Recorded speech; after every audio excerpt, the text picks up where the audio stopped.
ค่ะท่านอาจารย์ผาสุกพูดในส่วนแรกนะคะถ้าเทียบเคียงเนี่ยนะคะก็สอดคล้องกับที่อาจารย์เกษียณพูดถึงการเปลี่ยนแปลงเชิงปริมาณทั้งหลายนะคะไม่ว่าจะเป็นเรื่องของการเผชิญหน้าของสองฝ่ายนะคะรูปวิธีการแล้วก็ในส่วนของ politicization of monarchy as the source of legitimacy เนี่ยนะคะอย่างที่อาจารย์เกษียณว่าแต่อาจารย์ผาสุกได้พูดถึงในส่วนของการขยายบทบาทของกองทัพอีกครั้งหนึ่งหลังการรัฐประหารปี 49 เนี่ยนะคะว่าจะมีผลอย่างไรต่อสังคมไทยแล้วในที่สุดจะกระทบต่อกระบวนการที่จะนำไปสู่ทางออกของวิกฤตที่ว่านี้อย่างไรนะคะขออนุญาตฟูตโนตอาจารย์ผาสุกด้วยความเคารพเป็นอย่างยิ่งนะคะว่าถ้าเทียบหลังก่อนและหลังรัฐประหารปี 49 ถ้าเอารัฐประหารปี 49 เป็นตัวตัดเนี่ยจะเป็นปัญหาเล็กน้อยนะคะว่าความที่บทบาทที่ทางของทหารในช่วงรัฐบาลทักษิณเป็นต้นมาจนถึงรัฐประหารเนี่ยนะคะมันมีลักษณะพิเศษนะคะมากกว่าในช่วงเวลาก่อนหน้านั้นค่อนข้างมากซึ่งก็คงต้องเป็นประเด็นที่ได้คิดใคร่ครวญต่อไปแต่ว่าสิ่งที่ท่านอาจารย์ผาสุกนำเสนอในตอนท้ายนะคะก็คงจะสอดคล้องกับความพยายามของเจ้าภาพในวันนี้ทั้งสองส่วนนะคะก็คือของคณะรัฐศาสตร์ที่คงจะได้มีการพูดคุยในเรื่องบทบาทของกองทัพและอื่นๆต่อไปและของ FES นะคะเจ้าภาพสำคัญของเราในวันนี้ซึ่งเป็นสปอนเซอร์ให้มีการศึกษาเรื่องการปฏิรูปกองทัพนะคะอย่างเข้มแข็งด้วยเช่นเดียวกันเราไปที่วิทยากรท่านต่อไปนะคะอาจารย์แมคคาโกค่ะอาจารย์จะพูดเป็นภาษาอังกฤษนะคะเชิญเลยค่ะ Thank you very much. Okay, it's a great pleasure to be here. I'm sorry to disappoint those people who wanted me to speak in Thai, but I only prepared my comments this morning. I think I feel more comfortable to talk about these kind of things in English, and I've also had requests from a number of people in the audience to speak in English, so you'll have a little break from the Thai, and those who want to listen in Thai, perhaps there can be some translation of that. Okay, let me try to talk about a few things here. I should very much thank the people who've invited me, first of all. It's very generous of FES to bring me to Bangkok to speak in this forum, and very kind of the faculty and the organizers of the conference to invite me to speak. So it's a great honor and pleasure to be here. We're talking about, obviously,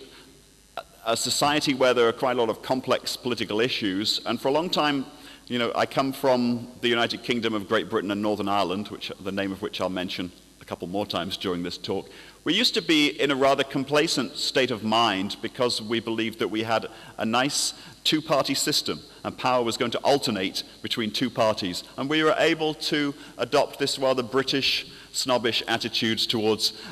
continental European countries and other parts of the world where there were coalition systems, where people had to make compromises and do deals in order to form governments. And now we're finding out the pleasures and complications of coalition politics for ourselves. So we have to come here in a spirit of humility, realizing that some of the kind of problems that Thailand might face in the next few weeks are problems that we have recently faced and could indeed face again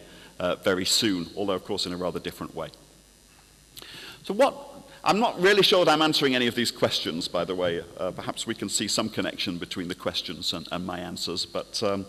I'll do my best to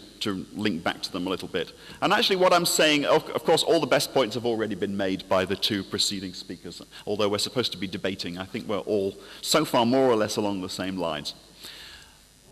What's the nature of the crisis in Thailand? John Garcia already basically said it. It's a crisis of state legitimacy. I believe that people in Thailand are confused about the basis of the legitimacy of the state, and they're confused between at least three, and I stress at least three, alternative and potentially competing sources of legitimacy.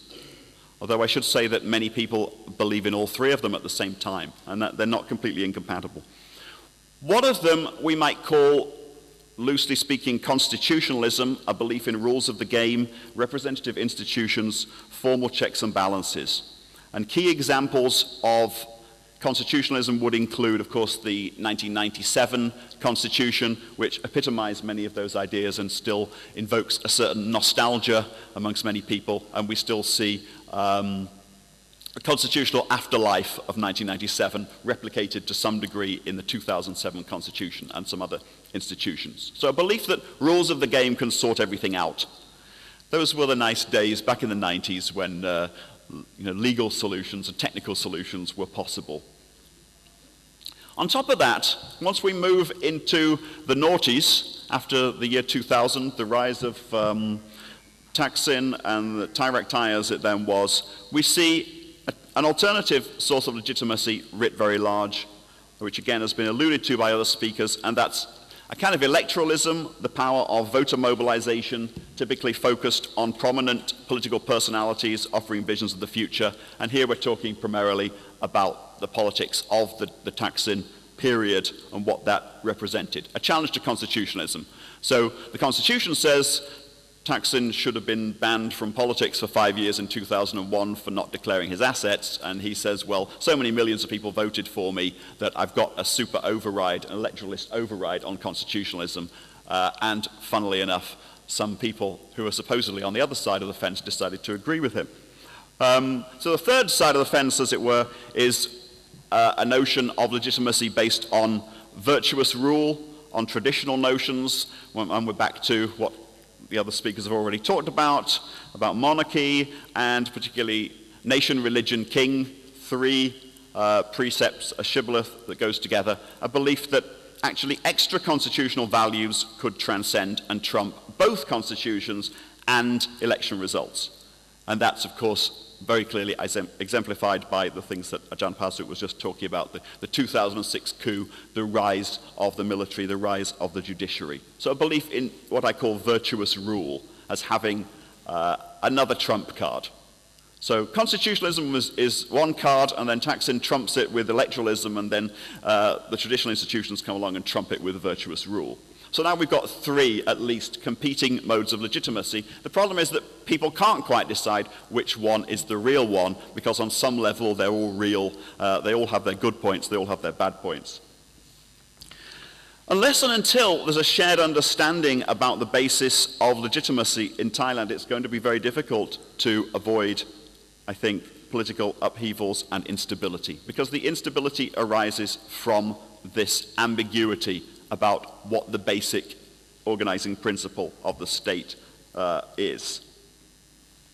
As I say, neither constitutionalism nor electoralism could displace virtuous rule, and as Ajahn Pasuk's just been saying, that kind of rule has been increasingly assertive in the past few years, despite what in many ways seems to be an anachronistic character. It's a throwback, nevertheless it's a very potent and powerful throwback, which has been the basis of mass mobilization through, for example, the PAD, the Yellow Shirt movement. So it'd be far too simplistic to suggest that most people in Thailand just espouse one view of legitimacy to the exclusion of the others. From the outside, they might look incompatible, but actually, from inside, there are a lot of synergies and overlaps. And I think I'm responsible for coining this term network monarchy and promoting the idea that there are two competing power networks in Thailand, which I still believe. But at the same time, it would be very simplistic to say everybody's in one network or the other.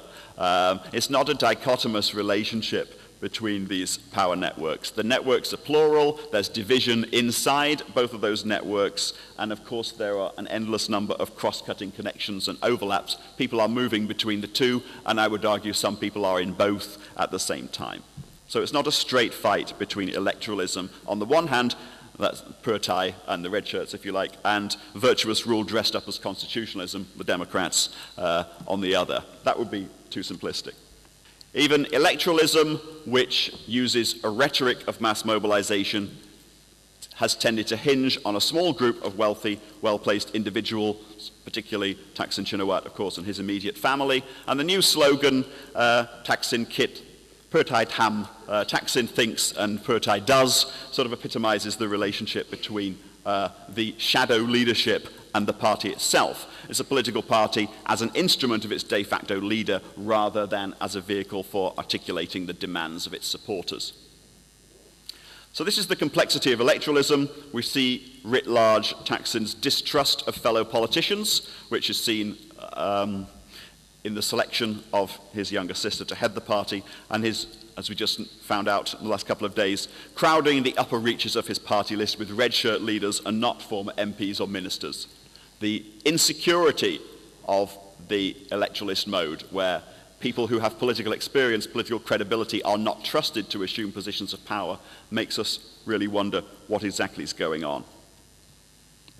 But the problem with these Bangkok-centered modes of legitimacy is that Thailand is has been undergoing, and doubtless will undergo more really dramatic changes. That huge groundswell of support for the Red Shirt movement in 2010 reflects seismic shifts in Thailand's political geography and the rise of a new class of voters and a new class of activists who are no longer depictable or dismissible as poor farmers. Many of the people taking part in those 2010 protests had at least lower middle class income levels and education. Most, of course, lacked the job security of government service. There are not so many Karachagan, a few, but a minority, and lacked the security of employment with large companies. So most of the supporters of the movement is drawn from people who are split between the urban and the rural. Ajahn Anek, another distinguished former member of the Thammasat political science faculty, has made this argument about the two democracies, two Thailands, the rural and the urban. But this distinction, I think it was always a little bit problematic in my mind, but it's become extremely questionable to me in the past few years, because it seems to me that the urban is the rural and the rural is the urban in many, many ways. So people supporting the red shirts, a lot of them work in cities but are registered to vote in the provinces. They're hustling, they're running a couple of small businesses, they're selling produce from the back of pickup trucks, they're touting their labor in Bangkok or further abroad in Taiwan or the Middle East. Whatever you want to term those people, middle-income peasants is one phrase, cosmopolitan villagers, urbanite villagers, that's the one that I've just started using with my colleague and former student, Ajahn Nalamon from Jula.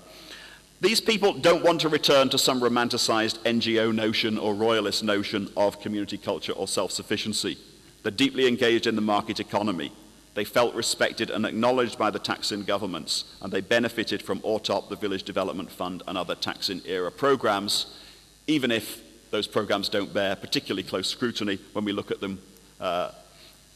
in a deep way. They nevertheless gave people a sense of empowerment and recognition. And what gets up those people's noses, most particularly, is the overwhelming sense of being patronized by the traditional elite, being looked down upon by bureaucrats and often by Democrats. And that group is surely one of the fastest growing elements in Thai society.